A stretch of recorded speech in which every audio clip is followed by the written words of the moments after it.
Bab 1225. Surya pun menjadi makin marah. Mobil kalian memercikkan air ke tubuhku, tapi kalian bahkan nggak meminta maaf. Sekarang kalian masih menyalahkanku karena mengumpat pada kalian. Tanya Surya dengan nada serius. Sebelum Keanu bisa bicara, gadis itu berkata dengan ekspresi bangga di wajahnya, apa salahnya memercikkan air ke tubuhmu? Siapa Tuan Keanu dan siapa kamu? Kamu seharusnya merasa terhormat kena ciprat oleh mobil Tuan Keanu. Terhormat kepalamu, Surya berteriak, kalian merasa paling hebat hanya karena punya sedikit uang. Kalian pikir kalian itu siapa? Kamu berani mengutukku. Gadis itu menatap Surya dengan tatapan tidak percaya. Surya mendengus dingin, aku bahkan berani memukulimu, sialan. Tuan Keanu, teriak gadis itu. Keanu segera berkata dengan wajah serius, berlutut, lalu segera minta maaf. Kalau enggak, kamu enggak akan bisa pergi dari sini. Persetan denganmu. Surya melangkah maju, menendang Keanu hingga terjatuh ke lantai dengan keras, lalu mengangkat pria itu untuk memberikan tamparan beberapa kali berturut-turut.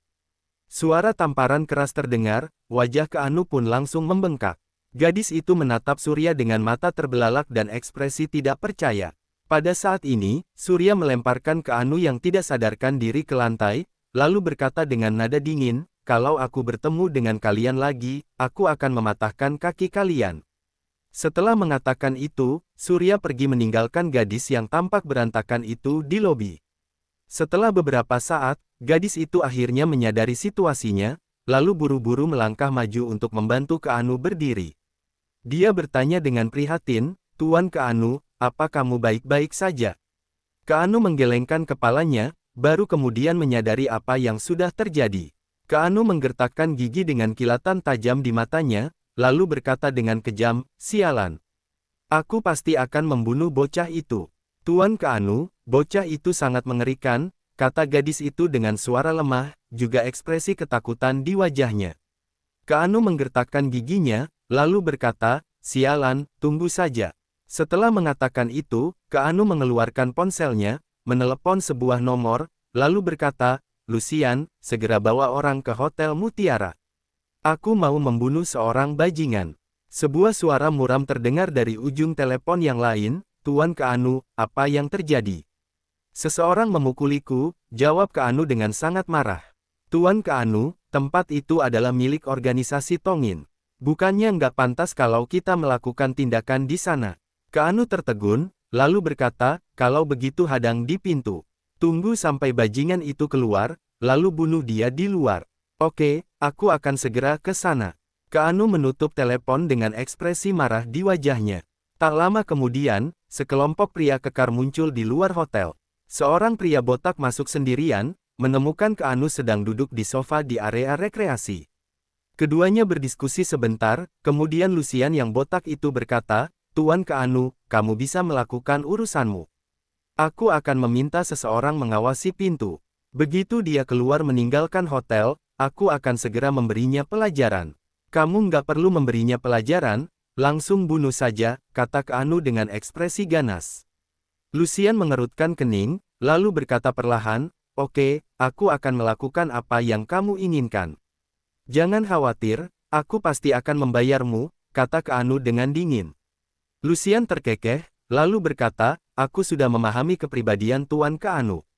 Aku akan melakukan apa yang kamu katakan. Keanu mendengus. Kemudian, Lucian berdiri untuk pergi. Gadis itu mengulurkan tangan untuk menyentuh wajah Keanu, tapi Keanu menampiknya. Keanu berdiri, lalu berjalan menuju lift, sementara gadis itu segera mengikutinya. Tak lama kemudian, Keanu memasuki sebuah ruang privat. Di hotel, bab 1226, ada lebih dari puluhan orang yang duduk di dalam ruangan privat. Mereka semua tampak terkejut saat melihat wajah Keanu yang bengkak. Keanu duduk dengan marah, sementara gadis itu duduk di sebelahnya dengan tenang. Apa yang terjadi, Tuan Keanu? Tanya seorang pria parubaya sambil tersenyum. Keanu menjawab dengan marah, apa hubungannya denganmu? Haha, aku nggak akan ikut campur, aku nggak akan ikut campur. Pria parubaya itu berhenti bertanya. Orang lain juga pura-pura tidak melihatnya. Tak lama kemudian, seorang pria parubaya yang berpakaian rapi dengan cerutu di mulutnya, masuk dengan didampingi oleh seorang wanita cantik. Ketika semua orang melihat pria parubaya itu, mereka segera berdiri untuk memberi hormat secara serempak. "Halo, Pak Jerome." Tanpa banyak memperhatikan, Jerome mengajak wanita cantik itu duduk bersama semua orang.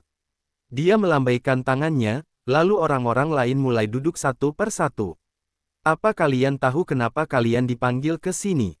tanya Jerome dengan dingin. Seseorang dengan cepat berkata, "Pak Jerome, kamu adalah anggota organisasi Tongin, sementara kami adalah konglomerat kelas 1 di kota Sandia. Pasti kamu memanggil kami ke sini karena ada urusan penting, kan?" Semua orang segera menyetujuinya. Keanu juga menganggukkan kepala dengan cepat.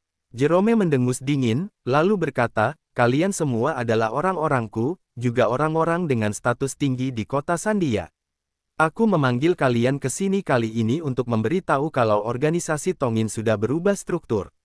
Aku harap kalian semua bisa bersikap dengan baik. Jangan sampai membuat masalah untukku." "Apa? Organisasi Tongin sudah berubah struktur? Apa yang terjadi?" tanya seseorang. Jerome mendengus, lalu berkata dengan nada dingin, "Organisasi Tongin sudah berganti pemimpin. Untuk alasan kenapa hal ini bisa terjadi, Bu Rosa dan Pak Kavi sudah mengeluarkan perintah untuk nggak membicarakannya. Jadi, kalian jangan bertanya lebih lanjut." "Ah!" Semua orang tampak terkejut. Mereka saling memandang dengan tidak percaya. Fergie, pemimpin organisasi Tongin, adalah tokoh berpengaruh di kota Sandia. Siapa yang bisa menggantikannya? Terlebih lagi, organisasi Tongin adalah sebuah raksasa besar. Meski di kota Sandia mereka terbilang terkenal dan memiliki kekayaan. Namun, di hadapan organisasi Tongin, mereka hanyalah semut kecil yang tidak memenuhi syarat untuk masuk ke organisasi Tongin. Mereka hanya bisa mengandalkan Jerome Travis, yang merupakan anggota organisasi Tongin untuk mendapatkan sedikit keuntungan dari organisasi Tongin. Bagi mereka, Jerome sudah merupakan seorang bos besar. Namun, organisasi Tongin adalah keberadaan yang begitu besar hingga mereka tidak dapat menyentuhnya. Sementara untuk orang yang bisa mengubah organisasi Tongin, mereka bahkan tidak bisa membayangkan betapa menakutkannya dia. Jerome menatap ekspresi terkejut di wajah semua orang, lalu berkata dengan bangga, "Aku melihat pria itu dengan mata kepalaku sendiri, dia bagaikan seorang dewa. Belakangan ini dia tinggal di kota Sandia, jadi kalian semua harus bersikap baik. Kalau kalian membuat masalah dengan orang ini, kalian akan langsung mati. Jadi, jangan bilang kalau aku nggak memperingatkan kalian." "Pak Jerome, bisakah kamu memberikan sedikit informasi tentang seperti apa tampilan orang itu, agar kami bisa bersiap kalau bertemu dengannya?" tanya seorang pengusaha kaya dengan hati-hati. Ekspresi Jerome langsung menjadi dingin. Lalu, dia memarahi, "Semua informasi tentang orang itu adalah rahasia. Ini adalah perintah yang dikeluarkan oleh dua tetua. Apa kalian mau aku mati?" Semua orang tiba-tiba menjadi pucat dan tidak berani bertanya lagi. Saat ini, tatapan Jerome tertuju pada wajah Keanu. Dia mengerutkan kening, lalu bertanya, "Keanu, ada apa dengan wajahmu?" Enggak apa-apa. Aku hanya terburu-buru ketika datang ke sini, lalu terjatuh," jawab Keanu sambil menutupi wajahnya dengan canggung. Jerome menggelengkan kepalanya, berdiri, lalu berkata, "Dasar enggak berguna. Ingat apa yang aku katakan, jangan membuat masalah untukku." Kemudian, wanita cantik itu meraih lengan Jerome sebelum keduanya melangkah pergi. Semua orang segera berdiri untuk mengantar kepergian Jerome. Setelah mengantarkan kepergian Jerome, semua orang saling memandang, merasa ketakutan. Siapa orang yang bisa menggulingkan Fergie, lalu mengambil alih organisasi Tongin? Hal ini membuat mereka tidak hanya terkejut, tapi juga bingung. Tak lama kemudian, setelah mandi dan istirahat sebentar, Surya keluar dari hotel, bersiap untuk makan sesuatu di luar. Dibandingkan dengan makan makanan mewah di hotel, Surya lebih suka makan barbeque sambil minum bir di pinggir jalan, merasakan keramaian dunia ini. Bab 1227. Setelah meninggalkan hotel, Surya berjalan 2 blok sampai ke kedai barbeque di pinggir jalan. Kemudian, dia duduk di meja yang ada di luar. Seorang pelayan membawakan menu, lalu Surya memesan barbeque untuk 5 atau 6 orang. Dia juga memesan bir berkualitas tinggi yang harganya jutaan, lalu mulai menunggu. Tak lama kemudian, makanan datang, dihidangkan dalam 2 piring besar. Meski belum tentu rasanya enak, masakan itu terlihat menggiurkan dari segi warna, aroma dan juga tampilannya. Surya menggosok tangannya, membuka bir, lalu menuangkan segelas besar bir untuk dirinya sendiri. Surya menyesapnya dengan penuh kenikmatan, kemudian menikmati barbeku. Tidak bisa dipungkiri, mengunyah daging sambil meneguk bir adalah salah satu kebahagiaan dalam hidup. Sudah lama Surya tidak merasa sesantai ini. Menikmati makanan dan minuman sendirian sungguh menyenangkan. Tepat ketika Surya sedang makan dengan nikmat, dia melihat seorang gadis dengan rambut panjang terurai yang acak-acakan dan wajah kotor, sedang menatap daging miliknya. Pakaian yang dikenakan gadis itu sama kotornya. Dengan wajahnya, warnanya sudah tidak bisa dibedakan lagi. Satu-satunya yang terlihat jelas darinya hanyalah matanya yang cerah. Namun, saat ini mata itu penuh dengan keserakahan akan makanan. Surya bahkan bisa mendengar perut gadis itu yang keroncongan. Surya bisa merasakan bahwa gadis itu menggunakan harga diri terakhirnya untuk menahan diri agar tidak mengambil daging barbekunya. Namun, rasa lapar yang luar biasa bisa terlihat jelas di wajah gadis itu saat dia berjuang dengan susah payah. Di antara makanan dan harga diri, gadis itu membuat pilihan yang sulit. Melihat itu, Surya menghela napas, lalu melambai pada gadis itu. Gadis itu sama sekali tidak melihat gerakan Surya karena matanya sepenuhnya tertuju pada dua piring daging barbeku yang bertumpuk seperti bukit. Surya berdeham. Gadis itu gemetaran, lalu menelan ludahnya dengan keras. Surya tersenyum sambil melambaikan tangannya lagi. Gadis itu ragu-ragu sejenak dengan mata penuh kewaspadaan. Namun, gadis itu tetap tidak bisa menahan godaan dari makanan. Rasa lapar tidak bisa ditahan hanya dengan kemauan keras saja. Gadis itu pun perlahan menghampiri Surya. Surya tersenyum sambil berujar, aku memesan terlalu banyak, jadi nggak bisa menghabiskannya. Bisakah kamu membantuku? Jejak harga diri terakhir gadis itu lenyap oleh kata-kata Surya. Gadis itu duduk tanpa ragu-ragu, mengambil segenggam barbeku, lalu mulai memakannya. Surya memandang gadis itu dalam diam. Dia memesan sebotol air, lalu meletakkannya di depan gadis itu. Setelah mulai makan, gadis itu tidak memedulikan apapun lagi. Gadis itu makan dengan lahap, bahkan tidak sempat minum air. Surya memperhatikan tanpa daya saat gadis itu memakan habis 2 piring barbeku yang cukup untuk 5 hingga 6 orang di depannya. Surya tersenyum simpul, menanggil pelayan, lalu memesan barbeku lagi. Kali ini, gadis itu bersendawa beberapa kali. Akhirnya, dia mengambil air mineral, lalu meminumnya sampai habis. Setelah meminum air tersebut, gadis itu menghela napas panjang, lalu menundukkan kepalanya. Dia tidak mengucapkan sepatah kata pun, hanya duduk diam di sana. Surya juga tidak berkata apa-apa, hanya menyalakan rokok. Tak lama kemudian, pelayan membawakan 2 piring barbeku lagi. Surya bertanya dengan lembut, apa kamu masih mau makan? Gadis itu menundukkan kepala, menggelengkan kepalanya, tapi tidak mengatakan apa-apa. Surya tersenyum simpul, hanya melanjutkan makan dan minumnya. Keduanya tetap diam. Sesaat kemudian, gadis itu berkata dengan suara lirih, terima kasih. Nggak perlu, jawab Surya sambil tersenyum. Surya tidak menanyakan apa yang terjadi pada gadis itu, karena dia dapat melihat bahwa gadis itu memiliki harga diri yang tinggi. Pada saat ini, gadis itu akhirnya mengangkat kepala untuk menatap Surya. Surya tersenyum sebagai balasan. Apakah kamu orang baik? Gadis itu menanyakan sesuatu yang aneh. Surya tersenyum simpul. Pertanyaan ini sangat sulit untuk dijawab. Baginya, apa itu orang baik dan apa itu orang jahat? Ketika sedang memikirkan bagaimana menjawab pertanyaan ini, Surya melihat 2 sosok berjalan mendekat, lalu berdiri di depan meja Surya. Cahaya lampu jalanan membuat bayangan kedua orang itu tampak panjang, menutupi seluruh meja. Bab 1228. Surya mendongak. Bukankah ini Keanu dan gadis itu? Ada apa? Tanya Surya dengan acuh tak acuh. Keanu mendengus dingin, lalu berkata, bocah, mau lari kemana kamu kali ini?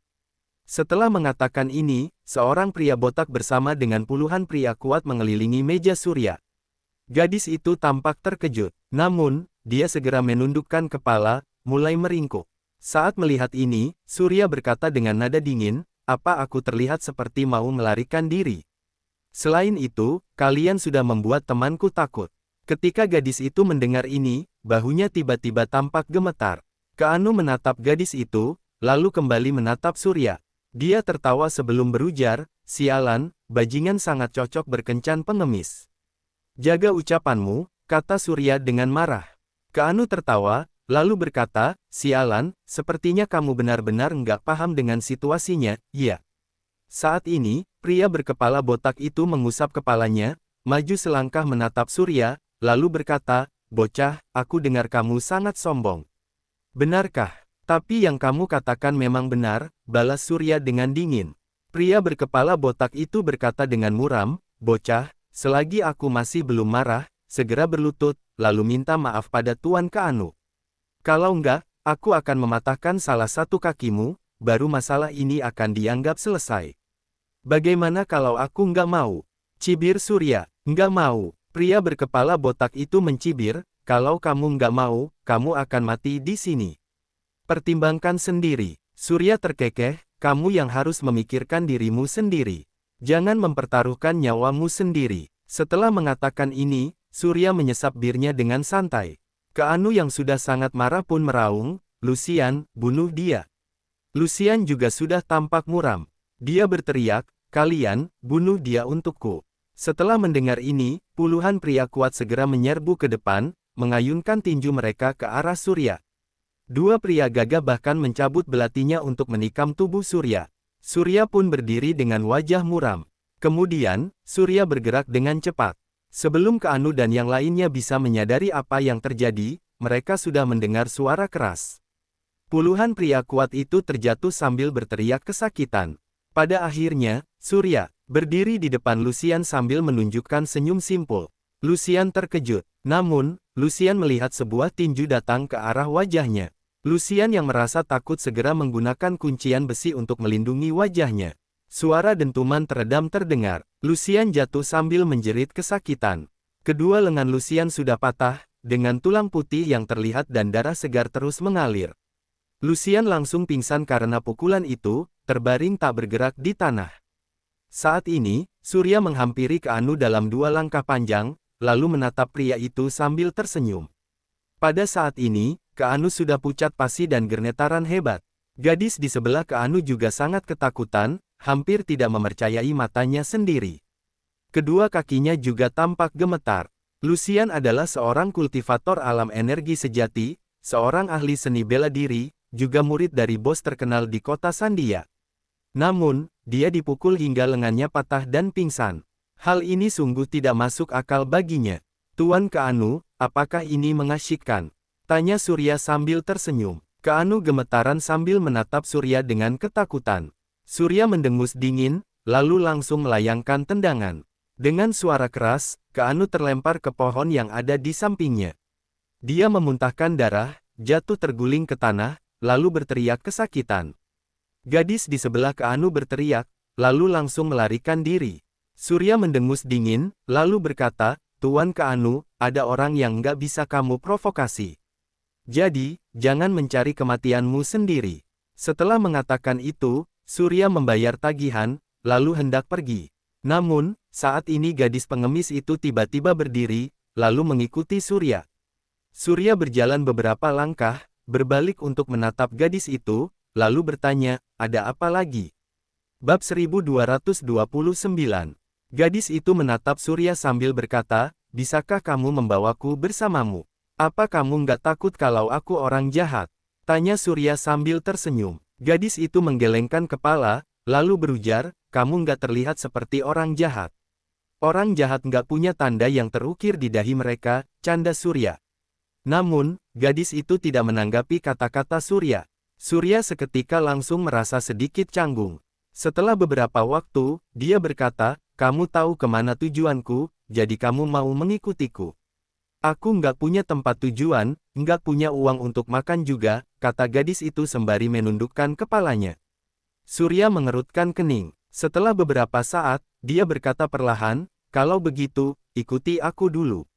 Gadis itu mengikuti Surya, berjalan melewati beberapa blok, lalu memasuki hotel. Para tamu dan pegawai di lobi hotel memperhatikan gadis itu dengan penasaran karena penampilannya yang seperti seorang pengemis. Surya tidak peduli, dia membawa gadis itu ke kamar presidensialnya. Kemudian, Dia langsung pergi ke kamar mandi untuk menyalakan air, lalu bertanya pada gadis itu, "Siapa namamu?" "Namaku Ava Aldien," jawab gadis itu sambil menundukkan kepalanya. Surya mengangguk, lalu berkata, "Ava, mandilah dulu." Ava mengangguk, masuk ke kamar mandi, lalu menutup pintu. Sementara itu, Surya pergi ke ruang tamu, lalu menyalakan televisi sambil merokok. Setelah setengah jam, gadis itu keluar dari kamar mandi dengan tubuh yang hanya terbungkus handuk. Dia berdiri canggung di salah satu sudut ruang tamu. Surya melihat gadis itu sekilas, merasa cukup terkejut. Setelah mandi, rambut hitam yang terurai di belakang punggung gadis itu tampak seperti sutra. Fitur wajah gadis itu juga sangat cantik. Kulitnya berwarna kuning langsat. Dia tampak berusia kurang dari 20 tahun. Seluruh tubuhnya memancarkan aura muda yang memesona. Gadis yang masih muda dan cantik ini hanya membungkus tubuhnya dengan handuk, kebanyakan orang pasti tidak akan bisa menahan diri. Melihatnya, bahkan Surya juga diam-diam menarik napas dalam-dalam beberapa kali untuk menenangkan diri. "Duduklah," kata Surya dengan tenang. Gadis itu pun duduk di sisi lain sofa. Saat melihat handuk mandi gadis itu, Surya sedikit mengernyit. Gadis itu menatap Surya dengan ekspresi cemas. Tepat pada saat ini, Surya berdiri. Gadis itu segera mengikutinya sambil berteriak, "Apa yang mau kamu lakukan?" Surya tersenyum simpul, lalu menekan tombol di atas meja. Sesaat kemudian, manajer kamar presidensial yang bertugas 24 jam mengetuk pintu, lalu melangkah masuk. "Pak, apa ada yang bisa aku bantu?" Manajer wanita itu adalah seorang wanita dewasa yang cantik. Dia membungkuk sambil memberi salam dengan senyum di wajahnya. Saat manajer itu membungkukkan badan, dua gunung kembar di dadanya hampir terlihat, sungguh menarik perhatian. Surya melihatnya sekilas, lalu berkata, "Tolong belikan beberapa set pakaian untuk nona ini." Manajer wanita itu mengamati tubuh Ava sejenak, lalu bertanya sambil tersenyum, "Baik, apakah 3 set pakaian cukup?" "Cukup, aku akan segera mengurusnya." Manajer wanita itu memberi hormat, lalu melangkah pergi. Surya menyilangkan kaki sambil menyalakan sebatang rokok. Ava berkata dengan raut penuh penyesalan, "Maaf." "Nggak apa-apa," balas Surya sambil tersenyum. Kemudian, ruang tamu menjadi hening. Surya tidak bertanya tentang asal-usul gadis itu atau apapun yang terjadi padanya. Ada begitu banyak orang menderita di dunia ini, Surya tidak bisa membantu semua orang. Surya berniat membelikan pakaian untuk gadis itu, memberinya sejumlah uang, lalu menyuruhnya pergi. Bersambung ke bab 1230. Terima kasih.